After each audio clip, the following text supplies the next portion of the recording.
Doctor Avinash T G ಅಂತಂದು ICAR Taralabalu ಕೃಷಿ ವಿಜ್ಞಾನ ಕೇಂದ್ರ ದಾವಣಗೆರೆಯಲ್ಲಿ ಸಸ್ಯ ಸಂರಕ್ಷಣಾ ವಿಜ್ಞಾನಿಯಾಗಿ ಕೆಲಸವನ್ನು ನಿರ್ವಹಿಸಿದ್ದೇನೆ. ಈ ಒಂದು ವಿಡಿಯೋ ಮುಖಾಂತರ ತಮಗೆಲ್ಲರೂ ಕೂಡ ಈ ಡ್ರೋನ್ ಬಗ್ಗೆ, ಈ ಕೃಷಿ ಡ್ರೋನ್ ಬಗ್ಗೆ ಕೆಲವೊಂದು ವಿಚಾರಗಳನ್ನು ಹಂಚ್ಕೊಳ್ಳೋಕ್ಕೆ ಇಷ್ಟಪಡ್ತೀನಿ. ಮೊದಲನೇದಾಗಿ ಇತ್ತೀಚಿನ ದಿನಗಳಲ್ಲಿ ಈ ಒಂದು ಲೇಬರ್ ಪ್ರಾಬ್ಲಮ್ ಅಂತಕ್ಕಂಥದ್ದು, ಅಂದರೆ ಈ ಕೃಷಿಯಲ್ಲಿ ಕೆಲಸ ಮಾಡ್ತಕ್ಕಂಥ ಒಂದು ಕೃಷಿಕರ ಸಮಸ್ಯೆ ಭಾಳ ಕಾಡ್ತಾ ಇದೆ.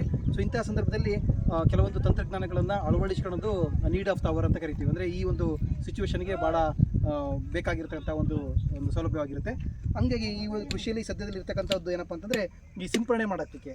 ಸೊ ಸಿಂಪರಣೆ ಮಾಡೋಕ್ಕೆ ರೈತರು ಭಾಳ ತೊಂದರೆಗೆ ಅನುಭವಿಸ್ತಾ ಇದ್ದಾರೆ. ಅಂದರೆ ಅದಕ್ಕೆ ಬೇಕಾದಂತಹ ಲೇಬರ್ ಸಿಗದೇ.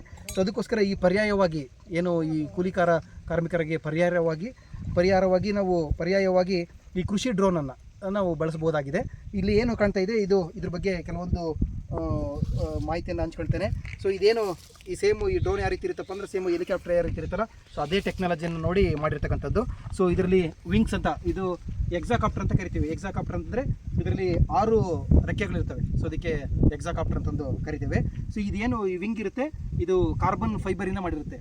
ಸೊ ಕಾರ್ಬನ್ ಫೈಬರಿಂದ ಮಾಡಿರೋದ್ರಿಂದ ತಾವು ಸ್ಪ್ರೇ ಮಾಡ್ಬೇಕಾಗಿರಲಿ ಅಥವಾ ಯಾರಾದರೂ ಒಂದು ಪ್ರಾತ್ಯಕ್ಷಿಕೆ ತೋರಿಸ್ಬೇಕಾಗಿರಲಿ, ರೈತರು ಆದಷ್ಟು ಇದರಿಂದ ದೂರ ಇರೋದು ಭಾಳ ಒಳ್ಳೆಯದು. ಅಂದರೆ ಡೆಮಾನ್ಸ್ಟ್ರೇಷನ್ ಮಾಡ್ತಿದ್ದಾಗ ಅದೇನೋ ಕ್ಯೂರಿಯಾಸಿಟಿಗೆ ಹತ್ರ ಬಂದು ನೋಡ್ತಕ್ಕಂಥ ಪ್ರಮೇಯ ಇಲ್ಲ. ಯಾಕೆ ಅಂತಂದರೆ ಸೊ ಇದೇನಾದರೂ ಕಾರ್ಬನ್ ಫೈಬರ್ ಏನಾದರೂ ನಮ್ಮ ಚರ್ಮಕ್ಕೆ ತಗುಲ್ತಪ್ಪ ಅಂತಂದರೆ ಆ ಭಾಗ ಇನ್ಫೆಕ್ಷನ್ ಆಗೋ ಒಂದು ಚಾನ್ಸಸ್ ಜಾಸ್ತಿ ಇರುತ್ತೆ. ಸೊ ಹಂಗಾಗಿ ಒಂದು ಮುನ್ನೆಚ್ಚರಿಕೆ ಕ್ರಮವಾಗಿ ಈ ಡ್ರೋನ್ ಸಿಂಪರಣೆ ಮಾಡ್ಬೇಕಾದ್ರೆ ರೈತರು ಇದರಿಂದ ದೂರ ಇರತಕ್ಕಂಥದ್ದು ಭಾಳ ಅತ್ಯವಶ್ಯಕ. ಸೊ ಇದು ಒಂದೇ ಮಾಹಿತಿ.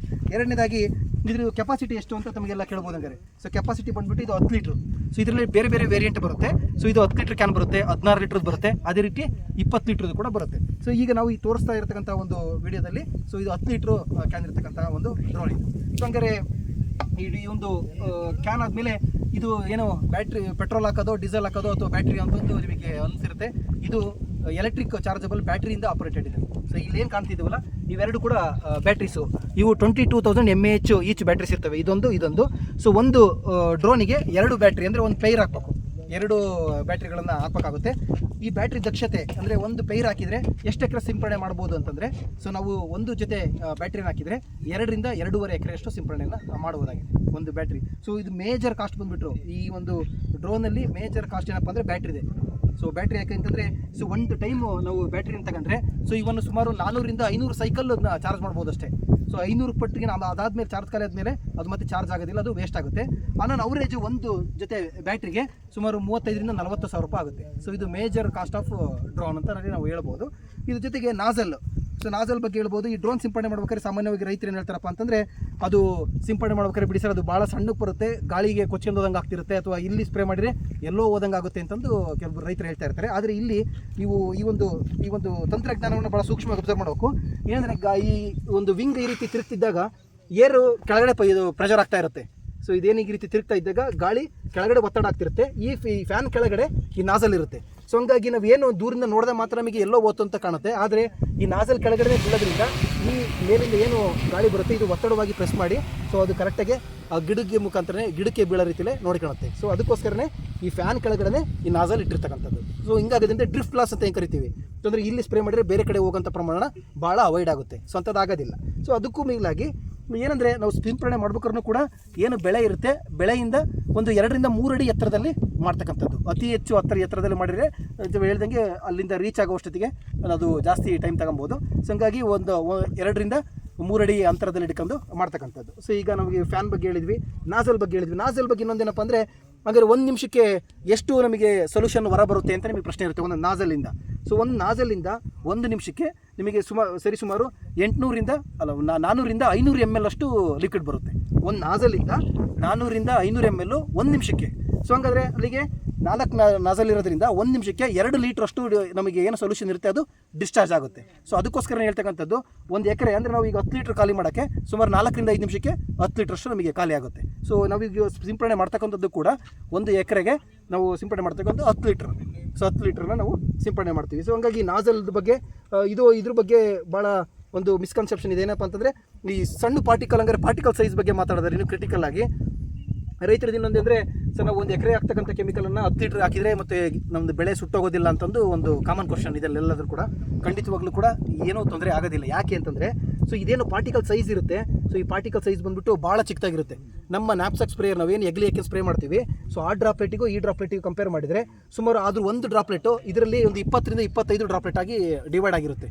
ಭಾಳ ಚಿಕ್ಕದಾಗಿರೋದ್ರಿಂದ ಅಬ್ಸಾರ್ಪ್ಷನ್ ಕೂಡ ಗಿಡಕ್ಕೆ ಭಾಳ ಬೇಗ ಆಗುತ್ತೆ. ಸೊ ಹಂಗಾಗಿ ಯಾವುದೇ ರೀತಿಯಾದಂಥ ಒಂದು ಸಮಸ್ಯೆ ಆಗೋದಿಲ್ಲ. ಸೊ ಇದ್ರ ಜೊತೆಗೆ ಇದರಲ್ಲಿ ಸ್ಟ್ಯಾಂಡ್ ಇರುತ್ತೆ. ಸೊ ಇದು ನಿಮಗೆ ನೋಡ್ಬೋದು, ಇದಕ್ಕೆ ಯಾವ ರೀತಿ ನ್ಯಾಚುರಲ್ ಸ್ಪ್ರೇಯರ್ ಇರುತ್ತೋ ಒಂದು ಸ್ಟ್ಯಾಂಡ್ ಇರುತ್ತೆ. ಸೊ ಇಲ್ಲಿ ಪಂಪು ಏನು ನಮಗೆ ಈ ಒಂದು ಪ್ರೆಷರನ್ನು ಕ್ರಿಯೇಟ್ ಮಾಡೋಕ್ಕೆ this is called pump. So ಈ ಪಂಪಿಂದ ಪ್ರೆಷರ್ ಕ್ರಿಯೇಟ್ ಆಗಿ ಅದು ನಮಗೆ ವಾಲ್ಯೂಮನ್ನು ಡಿಸ್ಚಾರ್ಜ್ ಮಾಡೋಕ್ಕೆ ಅನುಕೂಲ ಮಾಡಿಕೊಡುತ್ತೆ. ಇನ್ನೊಂದೇನಪ್ಪ ಅಂದರೆ ಇಲ್ಲಿ ನೀವು ನೋಡ್ಬೋದು, ಇಲ್ಲೊಂದು ಥ್ರೆಡ್ ಥರ ಇದೆ. ಸೊ ಇದೇನಪ್ಪ ಅಂದರೆ ಆಂಟೆನಾ ಅಂತಂದು. ಸೊ ಅಂದರೆ ಇದನ್ನು ಆಪ್ರೇಟ್ ಮಾಡ್ಬೇಕಾದ್ರೂ ಕೂಡ ಇದನ್ನ ಆಪ್ರೇಟ್ ಮಾಡ್ತಕ್ಕಂಥವ್ರು ಏನೋ ದೂರದಲ್ಲಿ ಇರ್ತಾರೆ, ಬಟ್ ಇಲ್ಲಿಂದಲೇ ಅವರು ಆಪ್ರೇಟ್ ಮಾಡ್ತಾರೆ. ಯಾಕೆ ಅಂತಂದರೆ ಸೊ ಇದು GPS ಕನೆಕ್ಷನ್ ಇರುತ್ತೆ. ಇದಕ್ಕೆ ಇಲ್ಲೇನಿದೆ ಇದು ಆಂಟೆನಾ ಅಂತಂದು GPS ಕನೆಕ್ಷನ್ ಇರೋದ್ರಿಂದ ಅವರು ಮೊಬೈಲಲ್ಲೇ ಅವರು ಎಲ್ಲಿ ಕುಂತಂಥ ಜಾಗದಿಂದಲೇ ಸುಮಾರು ಇದನ್ನು ನಾವು ಈ ಡ್ರೋನನ್ನು ಇಲ್ಲಿ ಆಪ್ರೇಟ್ ಮಾಡ್ತಿದ್ವಿ ಅಂತಂದರೆ ನಿಮಗೆ 1 ಕಿಲೋಮೀಟರ್ವರೆಗೂ ಕೂಡ ಹೋದರೂ ಕೂಡ ಇಲ್ಲಿ ಕಂಟ್ರೋಲ್ ಮಾಡೋಂಥ ಒಂದು ಕೆಪಾಸಿಟಿ ಇರುತ್ತೆ. ಅಪ್ ಟು 1 ಕಿಲೋಮೀಟರ್ವರೆಗೂ ಕೂಡ ನಾವು ನಿಂತ ಜಾಗದಿಂದಲೇ ಅದನ್ನು ನಾವು ಕಂಟ್ರೋಲ್ ಮಾಡ್ಬೋದು. So because of this antenna and GPS signal. So ಇದು ಒಂದು. ಸೊ ತದನಂತರದಲ್ಲಿ ಬರ್ತಕ್ಕಂಥದ್ದು ಏನಪ್ಪ ಅಂದರೆ ಇದ್ರ ಸ್ಪೀಡು. ಸೊ ಸ್ಪೀಡ್ ಯಾವ ವೇಗದಲ್ಲಿ ಹೋಗುತ್ತೆ ಅಂದರೆ ಒಂದು ಸೆಕೆಂಡಿಗೆ ಸುಮಾರು 2 ರಿಂದ 3 ಮೀಟ್ರಷ್ಟು ಡಿಸ್ಟೆನ್ಸ್ ಸ್ಪೀಡಲ್ಲಿ ಹೋಗ್ತಾ ಇರುತ್ತೆ. ಅಂದರೆ ಒಂದು ಸೆಕೆಂಡ್ ಆತಪ್ಪ ಅಂದರೆ 2 ಮೀಟ್ರ್ ಡಿಸ್ಟೆನ್ಸ್ ಹೋಗ್ತಾ ಇರುತ್ತೆ. ಸೊ ಹಂಗಾಗಿ ಸೊಲ್ಯೂಷನ್ ಕಾನ್ಸಂಟ್ರೇಟೆಡ್ ಇದ್ದರೂ ಕೂಡ ಸೊ ಸ್ಪೀಡ್ ಜಾಸ್ತಿ ಇರೋದ್ರಿಂದ ಅದು ಬೀಳ್ತಕ್ಕಂಥ ಪ್ರಮಾಣ ಕಡಿಮೆ ಆಗ್ತಾ ಹೋಗುತ್ತೆ. ಸೊ ಅದ್ರ ಜೊತೆಗೆ ಉದ್ದು ಅಗಲ ನೀವು ನೋಡ್ಬೋದು, ಒಂದು ಟೈಮ್ ಸ್ಪ್ರೇ ಮಾಡಿದರೆ ಎಷ್ಟು ಅಗಲ ಕವರ್ ಮಾಡುತ್ತೆ ಇದು ಅಂತಂದು ನಿಮಗೆ ಒಂದು ಕನ್ಫ್ಯೂಷನ್ ಇರುತ್ತೆ. ಸೊ ಇದರಲ್ಲಿ ಒಂದು ಟೈಮ್ ನೀವು ಸ್ಪ್ರೇ ಮಾಡಿದರೆ ಸುಮಾರು ನಮಗೆ ಇಲ್ಲಿ ನಾಜಲ್ ಇಲ್ಲಿ ಇರೋದ್ರಿಂದ ಸೊ ಇದು ಸ್ವಾತ್ ಬಿಡುತ್ತೆ ಅಂತ ಕರಿತೀವಿ. ಅದೇನು ನಾಜಲಿಗೆ ನಾವು ಸ್ವಾತ್ ಬಿಡುತ್ತೆ ಅಂತ ಕರಿತೀವಿ. ಸೊ ಅದೇ ರೀತಿಯಲ್ಲಿ ಇಲ್ಲಿ ನಾವು ಇರ್ತಕ್ಕಂಥದ್ದು ನೋಡಿದರೆ ಸುಮಾರು ನಮಗೆ 2 ರಿಂದ 2.5 ಮೀಟ್ರಷ್ಟು ನಾವು ಕವರ್ ಮಾಡ್ಬೋದು. ಒಂದು ಡ್ರೋನ್ ಒಂದು ಟೈಮ್ ಪಾಸ್ ಆಯ್ತಪ್ಪ ಅಂತಂದರೆ 2 ರಿಂದ 2.5 ಮೀಟ್ರಷ್ಟು ಕವರ್ ಮಾಡ್ಬೋದು.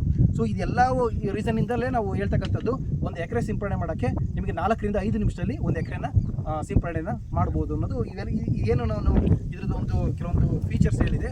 ಸೊ ಇವೆಲ್ಲದರಿಂದ ಇದ್ರದ್ದು ವೇಗ ಆಗಿರ್ಬೋದು, ಇರ್ತಕ್ಕಂಥ ನಾಜಲ್ ಡಿಸ್ಚಾರ್ಜ್ ರೇಟ್ ಆಗಿರ್ಬೋದು, ಆಮೇಲೆ ಇದು ಹೋಗ್ತಕ್ಕಂತಹ ಒಂದು ಬ್ಯಾಟ್ರಿ ಆಪ್ರೇಟೆಡ್ ಆಗಿರೋದ್ರಿಂದ ಸೊ ಕವರ್ ಮಾಡ್ತಕ್ಕಂತಹ ಜಾಗ ಆಗಿರ್ಬೋದು. ಸೊ ಎಲ್ಲ ಕಾರಣಗಳಿಂದ ನಾವು ಒಂದು ಎಕರೆಗೆ 4 ರಿಂದ 5 ನಿಮಿಷಕ್ಕೆ ನಾವು ಸಿಂಪಡಣೆಯನ್ನು ಮಾಡಬಹುದು.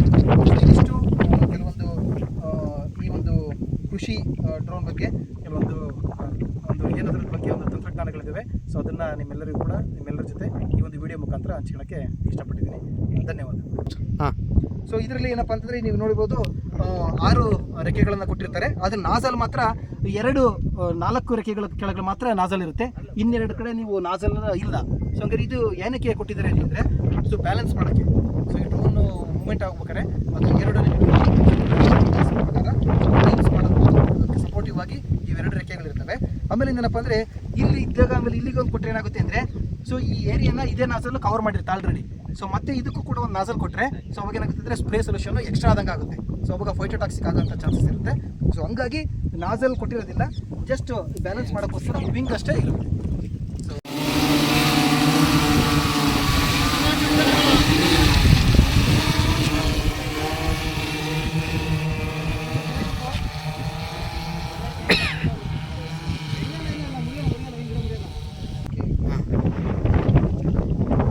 ಸೊ ಈಗ ನೀರಿನ ಬಳಕೆ ಬಗ್ಗೆ ಹೇಳಿದೆ. ಇದು ನೀರಿನ ವೇಳೆಗೆ ಒಂದು ಎಕರೆಗೆ ಒಂದು 10 ಲೀಟ್ರಷ್ಟು ನಾವು ಸೊಲ್ಯೂಷನ್ ಬೇಕಾಗುತ್ತೆ. ಆಮೇಲೆ ಇದು ಕೆಮಿಕಲನ್ನು ಯಾವ ಪ್ರಮಾಣದಲ್ಲಿ ಯೂಸ್ ಮಾಡ್ಬೋದು ಅಂದರೆ ಜನರಲ್ ಆಗಿ ಈಗ ನಮ್ಮಲ್ಲಿ ಇರ್ತಕ್ಕಂಥದ್ದು ಕೆಮಿಕಲ್ಸಲ್ಲಿ ಅಂದರೆ ಬೇರೆ ದೇಶಗಳೇನಪ್ಪ ಅಂದರೆ UL ಫಾರ್ಮುಲೇಷನ್ಸ್ ಅಂತ ಬರುತ್ತೆ, ಅಲ್ಟ್ರಾ ಲೋ ವಾಲ್ಯೂಮ್ ಫಾರ್ಮುಲೇಷನ್ಸ್ ಅಂತಂದು. ಸೊ ಅದಕ್ಕೆ ಈಗ ನೀವು ಬೇರೆ US ಮತ್ತು ಬೇರೆ ದೇಶಗಳಲ್ಲಿ ಹೋದರೆ ಈಗ ನೀರನ್ನು ಏನು ಇನ್ಸೆಕ್ಟಿಸೈಡ್ ಇರುತ್ತೆ ಅದನ್ನು ಮತ್ತೆ ನೀರಿಗೆ ಮಿಕ್ಸ್ ಮಾಡ್ಕೊಂಡು ಸ್ಪ್ರೇ ಮಾಡೋಂಥ ವಿಧಾನ ಇರೋದಿಲ್ಲ.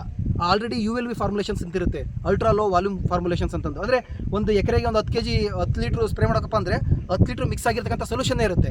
ಸೊ ಅದನ್ನು ಡೈರೆಕ್ಟಾಗಿ ಮಿಕ್ಸ್ ಮಾಡ್ಕೊಂಡು ನಾವು ಸ್ಪ್ರೇ ಮಾಡ್ತಾ ಇರ್ತೀವಿ. ಆದರೆ ಈಗ ನಮ್ಮಲ್ಲಿ ಇರ್ತಕ್ಕಂಥ ಪರಿಸ್ಥಿತಿಯಲ್ಲಿ ಈಗ ನಾವೇನು ನ್ಯಾಕ್ಸ್ಟಾಕ್ ಸ್ಪ್ರೇ ಪ್ರಕಾರ ಈಗಲೇ ಯಾಕೆಂದು ಏನು ಸ್ಪ್ರೇ ಮಾಡ್ತೀವಿ ಸೊ ಅದೇ ಪ್ರಮಾಣದಲ್ಲಿ ನಾವು ಎಕರೆಗೆ ಯಾವ ಡೋಸಲ್ಲಿ ಯೂಸ್ ಮಾಡ್ತೀವಿ ಸೊ ಅದೇ ಪ್ರಮಾಣದಲ್ಲಿ ಯೂಸ್ ಮಾಡ್ಬೋದು. ಇದ್ರದ್ದು ಒಂದು ಅಡ್ವಾಂಟೇಜ್ ಏನಪ್ಪ ಅಂದರೆ ನಾವೇನು ಕೆಮಿಕಲ್ ಒಂದು ಎಕರೆಗೆ ಹಾಕ್ತೀವಿ ಶೇಕಡ ಒಂದು 20 ರಿಂದ 25% ಕಡಿಮೆ ಹಾಕಿದ್ರು ಕೂಡ ಸೇಮ್ ದಕ್ಷತೆ ನಮ್ಮನ್ನು ನಾವು ಮೀಟ್ ಔಟ್ ಮಾಡ್ಬೋದು. ಅಂದರೆ ಶೇಕಡ ಒಂದು 20 ರಿಂದ 25 ಭಾಗ ನಮಗೇನು ಕೆಮಿಕಲನ್ನು ಇರ್ಬೋದು ಅಥವಾ ಶಿಲೀಂಧ್ರನಾಶಕ ಆಗಿರ್ಬೋದು ಅದನ್ನು ಕಡಿಮೆ ಮಾಡಿ ಹಾಕಿದರೂ ಕೂಡ ಅದರದ್ದು ದಕ್ಷತೆ ಈ ಒಂದು ಡ್ರೋನಲ್ಲಿ ಹೆಚ್ಚಿಗೆ ಆಗಿರುತ್ತೆ.